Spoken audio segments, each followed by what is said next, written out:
तर आपल्या पुढे एक कॅन्डिडेट आहे. सर तुमचं नाव काय? शिवानंद पाटील. हां सर, तुम्ही कोणत्या सेक्टरसाठी बघायला आलता नोकरी इथे? मी ॲग्री सेक्टरमध्ये बघायला आलो बँकिंगमध्ये भेटलो. अच्छा, कोणत्या कंपनीचे तुम्ही आत्ता टोटल इंटरव्ह्यूज दिला? SBIमध्ये. एक इंटरव्ह्यू दिला. काय रिस्पॉन्स आला त्यांचा? एकदम छान आहे रिस्पॉन्स. त्यांनी काय सांगितलं तुम्हाला इंटरव्ह्यू दिल्यानंतर? उद्या या म्हणतात. ओके, तुम्ही सिलेक्टेड झालात, कॉंग्रॅच्युलेशन.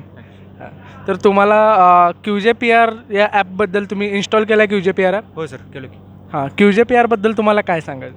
तुझ्यावर एकदम छान आहे, म्हणजे रोजगार वाढून द्याले लोक पोरासने हे सगळं. तर नवीन फ्रेशर्सना हे ॲप चांगलं आहे का? हो हो, एकदम. कशाद्वारे तुम्ही रेकमेंड कराल समोर? काय आता फ्रेंड्सला सांगेन आम्ही सगळ्याच. तर QJPRबद्दल तुम्ही एक वर्ड QJPRला काय कॉम्प्लिमेंट द्याल? एकदम बेस्ट आहे. एकदम best. Do you love QJPR? Yes. Thank you.